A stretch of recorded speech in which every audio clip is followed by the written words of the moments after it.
Yo, magandang araw na linggo. Halos alas 2 na. Ngayon pala ang kami mananangalian. Kaya naman ring asawa ko bumili ng manok. Aray, kalahati lang naman na rin. Hati na kami din eh. Siya nga pala, may mga nagtatanong sa akin. Ako daw bagay kumikita na din eh. Kakoy hindi. At unang-una rin naman hindi ko kinakarir. Palibasa ako'y abalang tao din. Hindi ko kaya yung mga daily upload. Kaya kung mapapansin nyo, every weekend lang ako nag-upload ng mga ganaring video. At ang main objective ko ay makagawa ako ng mga videos para paglipas ang panahon meron kaming babalikan. At syempre, maka-inspire tayo ng kapwa. Gay, balik tayo. Naay na at inilabas na ang mahiwagang ice cream. Pero ang laman niyan ay kanin. Ay, hati na kami din eh. Tayo talagang mga Pinoy ay napaka-praktikal. Hanggat pwede pang gamitin ay hindi itatapon. Kaysa nga naman bumili ka pa, ano. Sa totoo lamang ay si Mrs. na nakaisip na rin ganar eh. Dini na daw kami kumain. Dini rin sa bypass ng Lukban. Siya ay masaya na makatambay sa mga ganaring lugar. Basta ang mahalaga meron daw siyang dalang pagkain. Haha. Hala, naay na at isinabaw ko na ring sauce. Masarap iyan.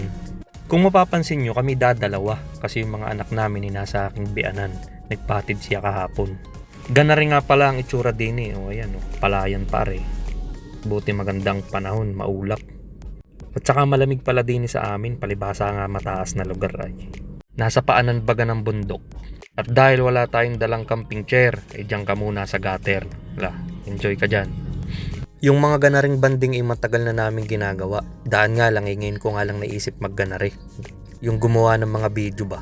Dini sa pasto namin, tanaw namin yung grotto. After nga namin kumain, ay doon kami dediretso para magsimba.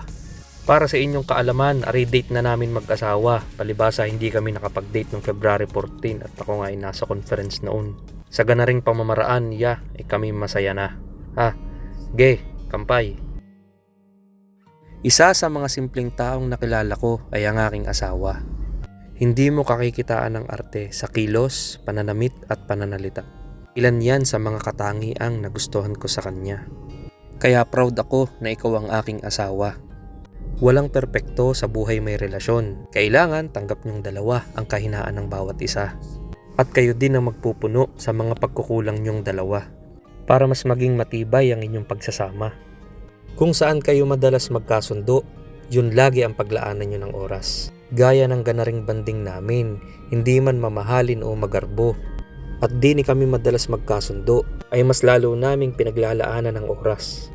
Isa na rin tong uri ng pagkakataon upang makapag-usap kami ng masinsinan. Tungkol sa takbo ng buhay, sa mga bagay-bagay at kung ano-ano pa. Naniniwala kaming mag-asawa na ang pagkakaroon ng magandang komunikasyon ay isa sa mga sekreto ng pagkakaroon ng mas matibay at masayang pagsasama. Kampay.